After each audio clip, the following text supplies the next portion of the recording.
Is Fani Willis a liar and making money off her case against Donald Trump?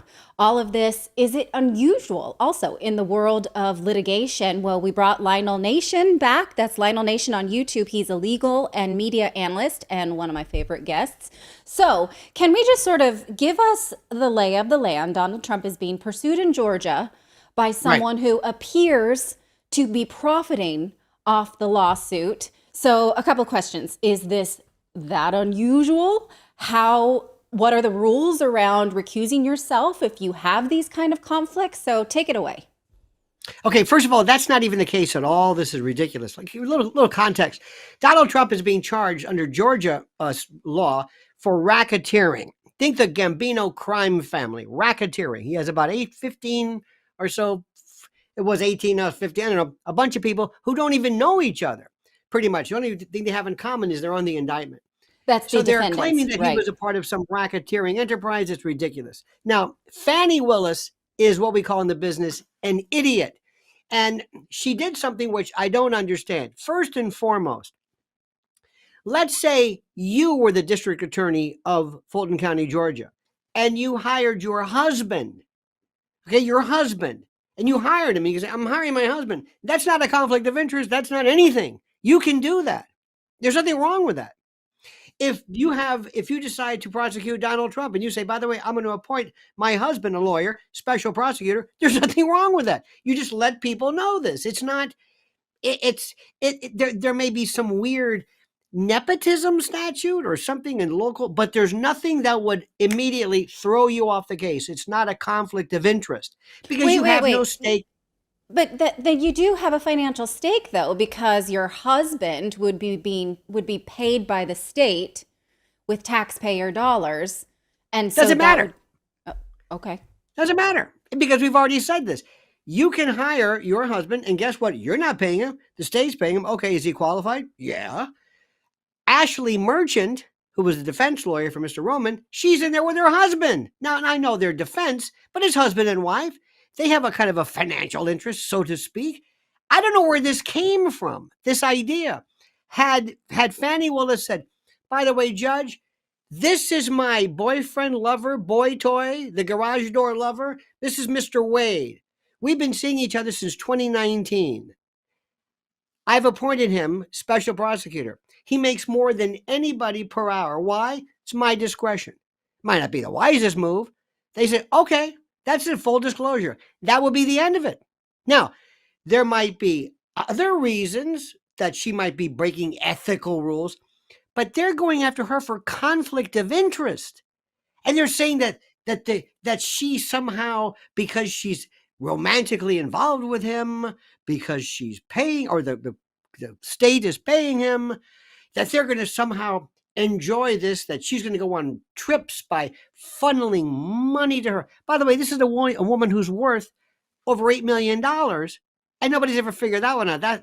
By the way, there's so many layers to this, so let me try to not get too deep. So her first lunacy is the fact of why she fought this, because it's her personality. She's obstinate. She's entitled. Okay. She's So you're arrogant. saying that she should have just said, yes, in fact, that is my boyfriend. And that's not Yes. against the rules. And also, I have enough money to pay for these vacations that we take together.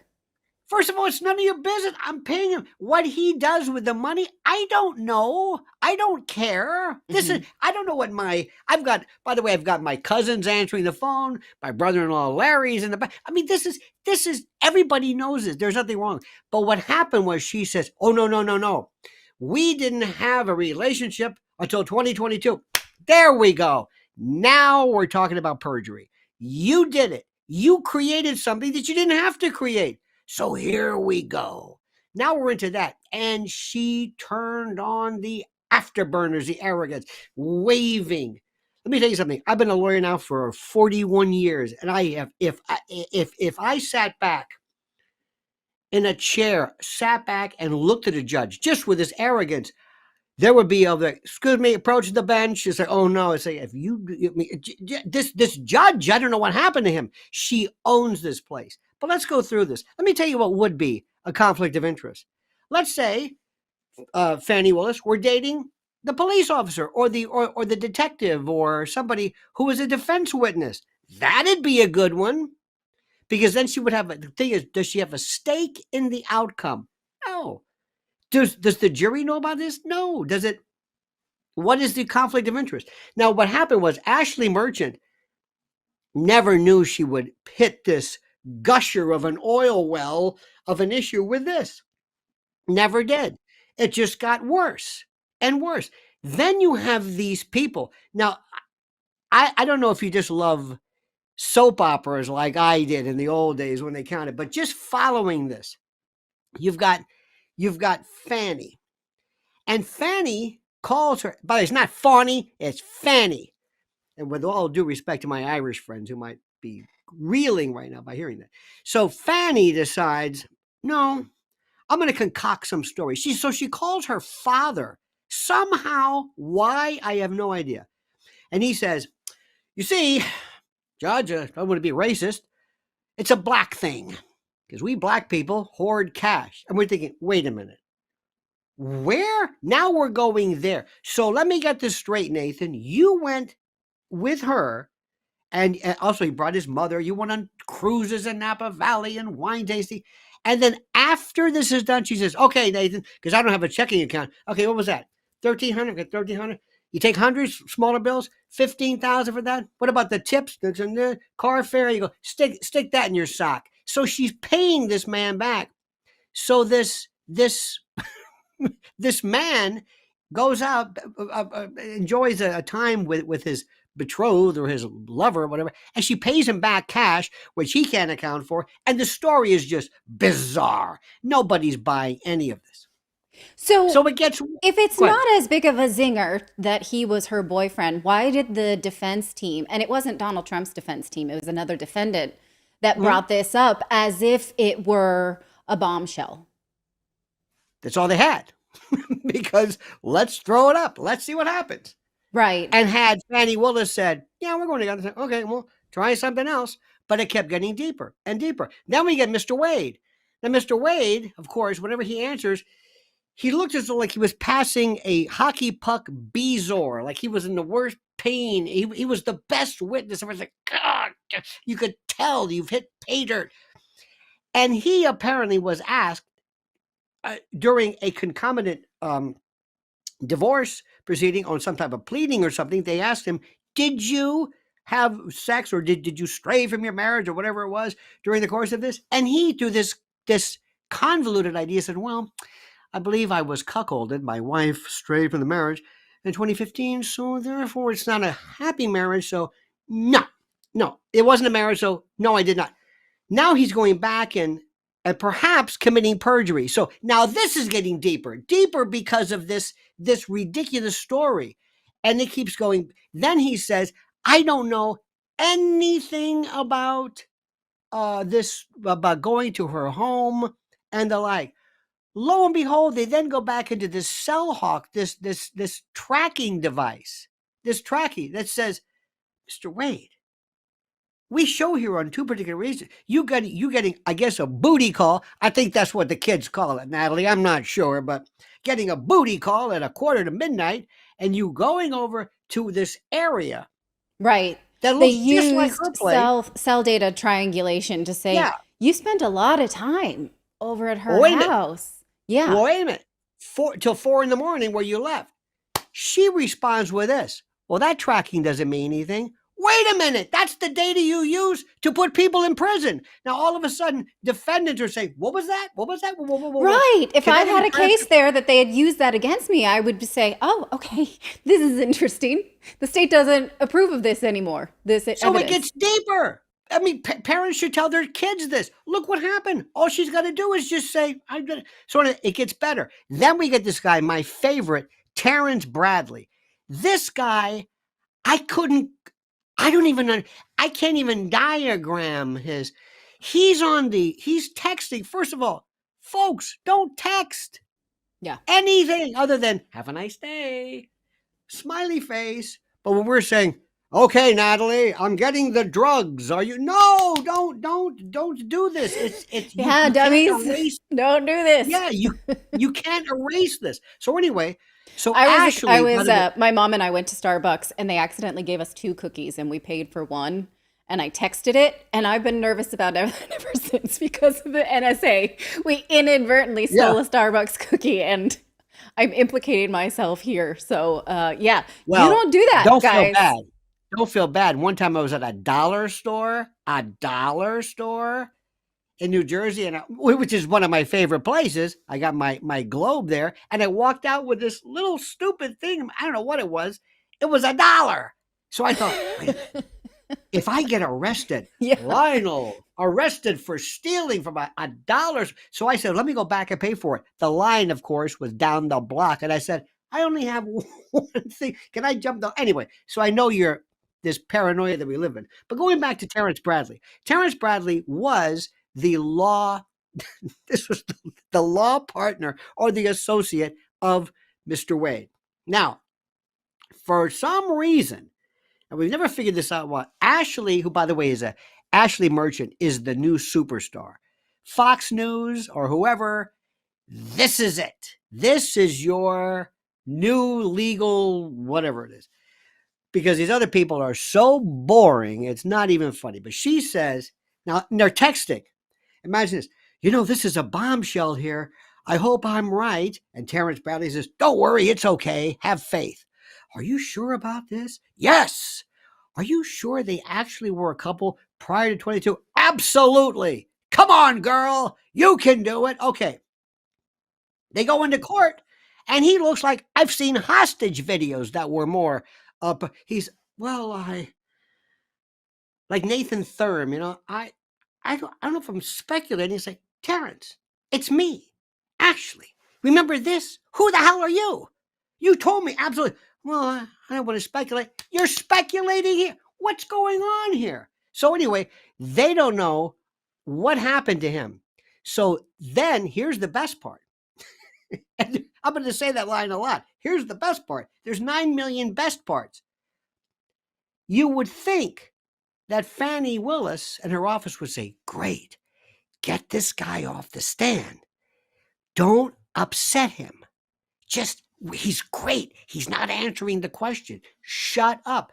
That's my rule of cross-examination. Don't. It's the other side's witness. What are you talking to him for? Get him off. Have a nice day.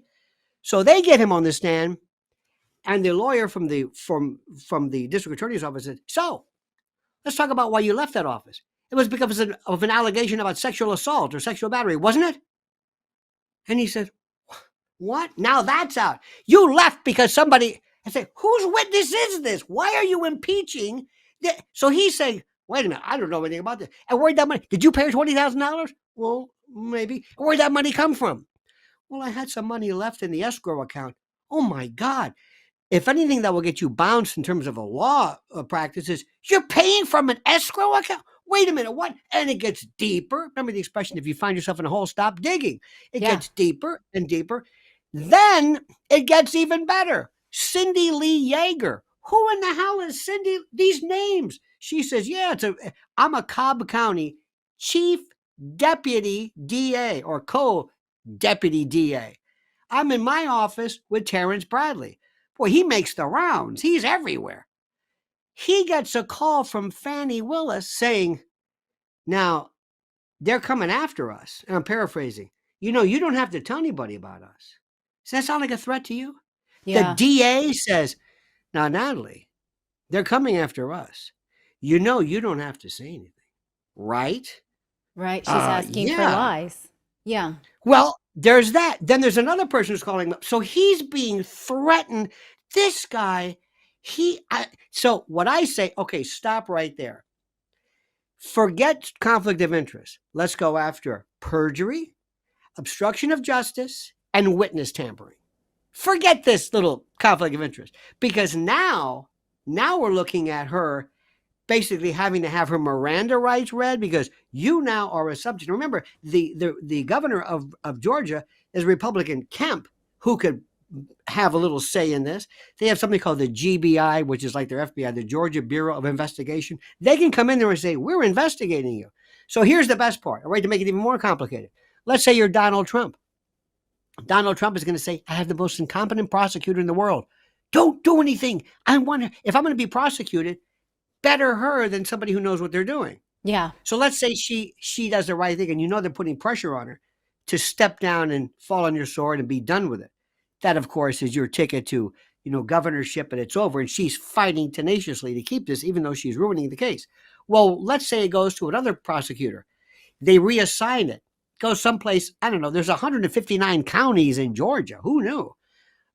Some other prosecutor says, I've got this dog. Yeah, I don't want it. Well, you got to do something with it. Okay, I'm going to dismiss it. Can't do that. So that'll add on years, and it may just kind of go away. Yeah. So he's got to ask himself, what do I really want to do in this? What is it? Because believe it or not, aside from this, the case is not meritless. You may think it's ridiculous that his phone call to the Secretary of State saying, I need 1,000 or so votes, 10,000 votes, that may not sound like much to you, but you get the wrong jury. So anyway, make a long story short, where we are today is this lunacy, and a lot, I'm sorry to say, there's a lot of commentators missing the point. Now you've got this Senator Warnock, who instead of coming out and saying, listen, I'm not going to he's a Georgia U.S. Senator. I'm not going to get myself involved in this. This is the case involving a courtroom. It would be improper for me. No. You know what he does? He says, well, that's typical, because Donald Trump, of course, he's always tweeting. Well, that's typical Donald Trump, going after a black woman, and she's a woman in black, and race. And say, no. So the moral of the story, Natali, is that this started off as being absolutely. Have you ever seen these videos where the cop, I love watching this. A cop pulls somebody over and says, excuse me, ma'am, your tag is loose. Just take this. It's not even a speeding ticket. There's no points. Would you just sign this ticket and I'll be on my way? Get your hands off of me. Next thing you know, she's arrested, tased, and goes to federal. That's what this is.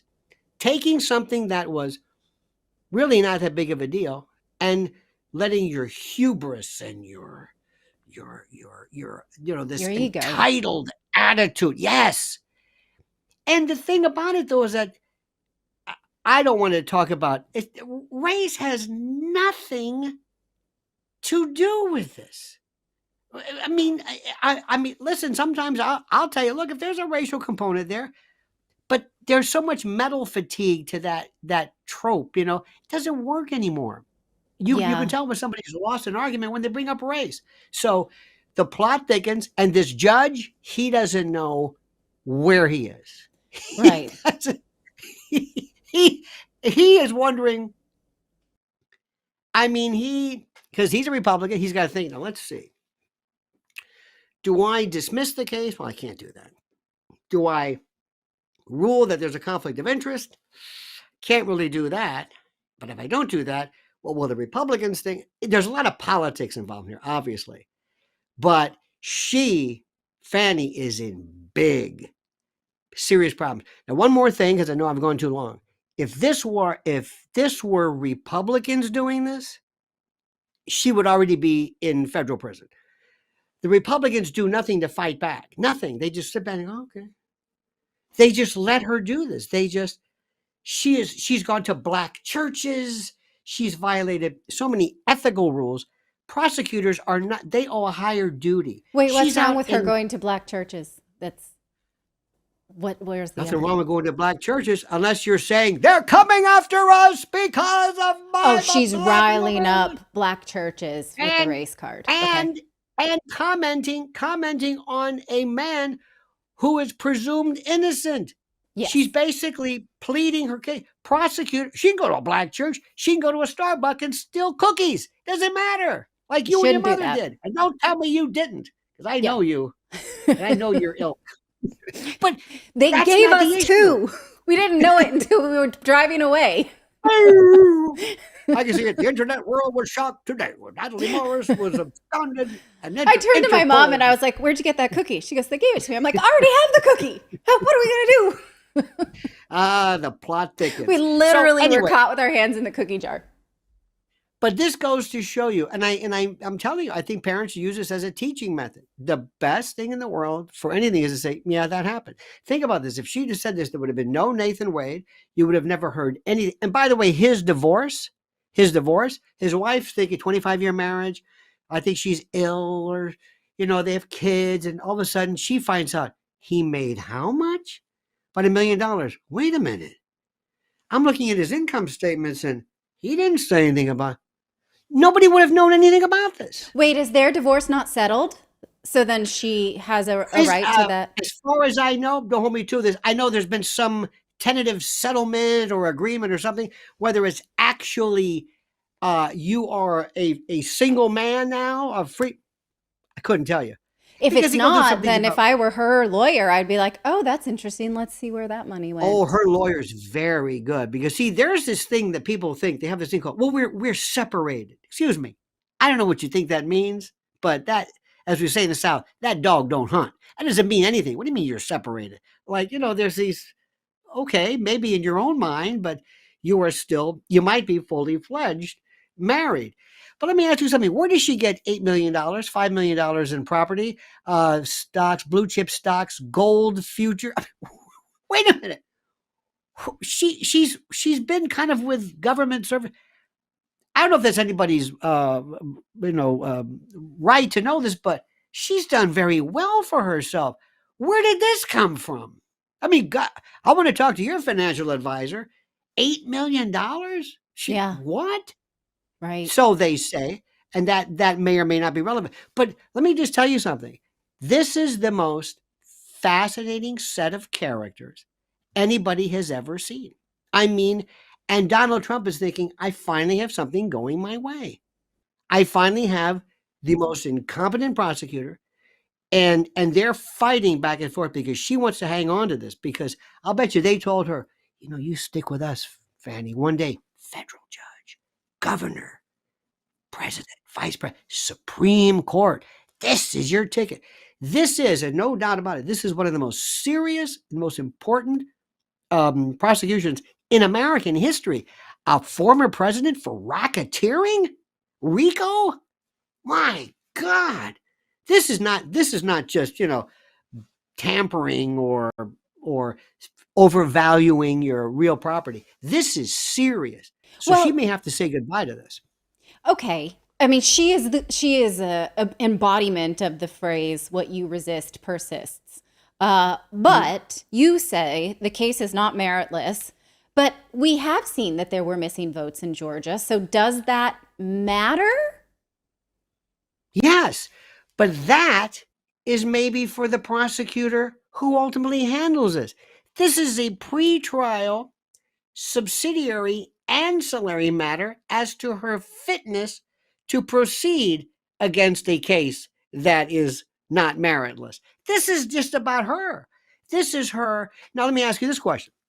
Let's assume during the course of this, she were to be charged with plagiarism. Okay? Like we had those big, all this, Claudine Gay and Harvard. And would that matter? No. Let's say she were charged with stealing funds from the district attorney's office. Would that affect this case? Not really. It would have been in her point of her life. That wouldn't have disqualified her. For you to be disqualified, let me tell you where she was disqualified in a prior case. She targeted a man who was running for lieutenant governor, targeted him, as in the grand jury, targeted him. He was a Republican. Said, I'm going after you. At the same time, she held a fundraiser for his political opponent. Another judge said, sorry, you're disqualified because you have a stake in the case. You're prosecuting a man and at the same time supporting, perhaps financially, but supporting his opponent. Oh, no. That's a conflict. See where that makes sense? Perfect. This has nothing to do with it. This is you hired your lover, and he may not be that qualified, and I'll let other people determine that. This could have been. This is not necessarily a violation. What you turn this into is another story. Right. So there's lies for no reason, just digging a hole. Precisely. Yeah. Interesting. Well, Kind of thank like you. having it's like having your hand in the cookie jar. Yes, Missy. something I know nothing about. Okay, well, thank you for that. If something happens because of the cookie case, you're now my lawyer. Everybody sees that. So I will be there. Starbucks, I apologize. I didn't mean to. Follow Lionel on Lionel Nation on YouTube. And Lionel, always great to see you come back on Redacted soon. Thank you. All the best. I really hope you enjoyed watching this video. You know, YouTube thinks that you'll actually like this next video right here. It's personalized based on your own viewing habits. So if you watch the video, please leave a comment. Let us know what you think about it. And we will see you next time, everyone.